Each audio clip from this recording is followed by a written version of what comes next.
왜 시작이냐? 여기서 하나하나 살펴볼 것들이 굉장히 많거든요. 자, 우선 스켈레탈만 보면 스켈레탈 이게 그냥 기본적인 본 하이어라키라고 했잖아요. 하이어라키. 하이어라키. 라키. 계층 구조죠, 계층 구조, 계층 구조. 근데 이 계층 구조에서 할 수 있는 일들이 있어요. 어떤 일들이 있냐? 일단 1 번 어 리타게팅을 할 수 있습니다. 리타게팅. 네. 2번 소켓본을 만들 수 있어요. 소켓본. 그다음에 3번 버추얼본을 만들 수 있습니다. 버추얼본. 보시면 다 본에 관계된 거예요. 본. 사실 리타게팅도 본이거든요. 본. 본. 그러니까 스켈레탈 안에서는 이 데이터 가지고 뭔가를 옵션을 추가하거나 컨트롤하거나 어떤 정의를 할 수 있는데 그게 이 셋 중 하나라는 거예요. 리타게팅은 스켈레탈 구조가 다른, 아까 우리가 하이어라키가 되게 중요하다고 말씀드렸잖아요. 구조가 다른 어떤 캐릭터에 똑같이 애니메이션을 쓸 때 사용합니다. 예를 들면 키가 큰 캐릭터랑 키가 작은 캐릭터랑 뚱뚱한 캐릭터랑 마른 캐릭터랑 캐릭터가 분명히 다르잖아요. 그럼 스켈레탈의 길이나 위치도 다를 텐데 이 리타게팅을 통해서 그런 캐릭터를 다 공유해서 애니메이션을 쓸 수 있습니다. 그걸 이제 이 스켈레탈에서 처리한다고 보시면 돼요. 그걸 이제 리타게팅이라고 하고요. 그다음에 소켓본은 일종의 페어런츠 본이라고 해서 뭔가 다른 오브젝트를 붙일 때 써요. 이게 옛날에는 그냥 따로 엔진에서 이렇게 제공하지 않고 다 이제 3D 맥스에서 계산해서 설계하고 이제 추가를 했는데 지금도 그럽니다, 사실은. 근데 그럴 필요 없이 스켈레탈에서 소켓본을 만들어서 붙여 줄 수 있는 거죠. 대표적으로 무기가 장착되는 위치 이런 것들이요.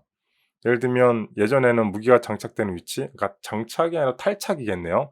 보통 등 쪽에 뭐 도끼도 붙이고 칼도 붙이고 뭐 봉도 붙이고 그러면 그 위치들이 제각각 다르거든요.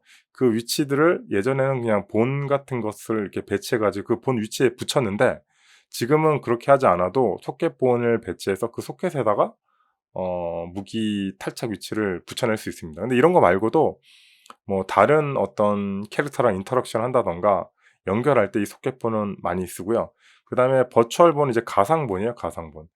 일단 우리가 3D 맥스나 DC 툴에서 본을 구성했는데 생각해 보니까 뭔가 본이 하나 더 필요해. 그렇다고 해서 DC 툴 가 가지고 본을 더 추가해서 작업하기엔 너무 부담이 큰 어떤 이슈가 있다. 그럴 때 이 버추얼 본을 씁니다. 즉 가상본이죠, 가상본. 이 가상본도 은근히 자주 쓰입니다. 그다음에 스켈레탈 메시, 얘도 할 게 많죠. 우리가 아까 잠시 삭제하긴 했는데 스켈레탈 메시 안에는 일단 매트리얼이 제일 중요해요, 매트리얼.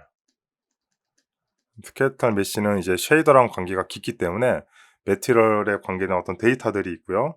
그다음에 최적화에 대한 부분도 이 스켈레탈 메시에서 합니다. 최적화. 우리 LOD라는 말을 많이 쓰죠. 그것도 여기서 하는 거예요. 그다음에 세 번째 클로스가 있습니다. 클로스. 일종의 물리죠, 물리. 자, 그다음에 또 시퀀스도 얘기할 게 많죠. 시퀀스는 뭐가 있을까요? 우선은 네, 시퀀스 이쪽에다 쓸까요? 이게 겹치네, 이렇게 쓰니까. 어 동그라미 동그라미 쓰다 보니까 겹치네요. 일단은 크게 1, 2, 3, 4 이렇게 쓰고 얘는 5. 그다음에 그럼 이제 동그라미 쓸 수 있겠네요, 이렇게. 자, 시퀀스 안에는 우선은 노티파이라는 게 있어요. 노티파이라는 게 있고요. 그다음에 커브라는 게 있습니다. 커브. 네. 이상한 게 많이 튀어나오죠. 그다음에 싱크 마커라는 게 있습니다. 싱크 마커. 시퀀스는 애니메이션 자체라고 말씀드렸잖아요. 근데 애니메이션 자체 뭐 노티파이도 있고 커브도 있고 싱크 마커라는 게 있고 뭔가 좀 복잡한 게 많이 들어 있어요. 그다음에 기술적으로 더 큰 덩어리인 이쪽으로 얘기할게요. 요거는 시퀀스 안에 어떤 설정이라고 보시면 되고요. 설정 일종의. 그다음에 연동이라고 봐야 될까요? 연동. 예. 연동 영역에서 그 블렌드 스페이스라는 게 있어요. 블렌드 스페이스. 블렌드 스페이스 is. 두 번째로는 몽타주라고 있습니다. 몽타주. 몽타주. 네, 이렇게 좌우로. 시퀀스가 사실 제일 복잡해요. 그냥 단순하게 애니메이션 하나인데 이 애니메이션 가지고 할 수 있는 것들이 굉장히 많기 때문에 설정 영역에서도 최소한 이 세 가지를 아셔야 되고, 그 다음에 연동 영역에 대해서도 블렌드 스페이스랑 몽타주라는 걸 알아야 되기 때문에 시퀀스 부분이 가장 좀 어떻게 보면 알아야 될 것들이 많다고 볼 수 있습니다. 그 다음에 마지막에 피직스 에셋 같은 경우에는 물리에 대한 어떤 이해도가 필요한데, 일종의 키네매틱스가 있고,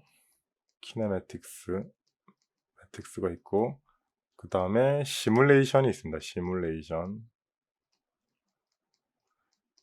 어떻게 보면 얘도 설정 영역이라고 볼 수 있겠네요. 네. 그리고 연동 영역에 대해서는 숫자 4를 저기다 쓰니까 좀 불편해서 4를 이쪽에다 쓰고, 연동 영역에서는 이 피직스 에셋이 클로스랑 연결이 돼요. 클로스랑 연결이 됩니다. 클로스는 여기 스켈레탈 메시에서 만든다고 말씀하셨잖아요. 이 클로스랑 얘랑 연동이 돼요. 왜냐면 클로스가 펄럭펄럭 거리는데 몸을 뚫고 들어가면 안 되잖아요. 그 몸을 뚫지 않는 기준점이 바로 이 피직스 에셋이거든요. 근데 이 클로스를 위해서 이 피직스 에셋을 과다하게 사용하면 용량이 너무 크기 때문에 클로스 영역에 딱 맞는 별도의 피직스 에셋을 구성합니다. 그러니까 피직스 에셋이 좀 여러 개로 구분돼서 활용이 돼요. 그래서 일단 연동 클로스가 있고, 그 다음에 렉돌. 네, 렉돌. 보통 죽을 때 많이 쓰죠. 렉돌이 연결되고, 그 다음에 피격 판정. 이것저것 많이 쓰입니다. 피격 판정하고도 연동되고요. 네. 그 다음에 피격 연출까지 쓸까요? 네, 피격 연출까지 포함해 가지고, 이건 뭐냐면 그 피격 판정이 일어나면 그 부위가 렉돌화해서 이렇게 애니메이션 움직여라 라고도 할 수 있거든요. 그래서 이렇게 피직스 에셋은 요런 정도로 구성될 수 있다고 말씀드릴 수 있을 것 같습니다. 그래서 요거를 이제 엔진 켜 가지고 어디에 있는가, 네, 어디에 있는가, 도대체 어떻게 하면 되는가, 이 부분을 말씀을 드릴게요. 이렇게 복잡하게 말씀드리긴 했는데 한번 쭉 훑으시면 그렇게 어렵지 않습니다. 금방 하시게 됩니다.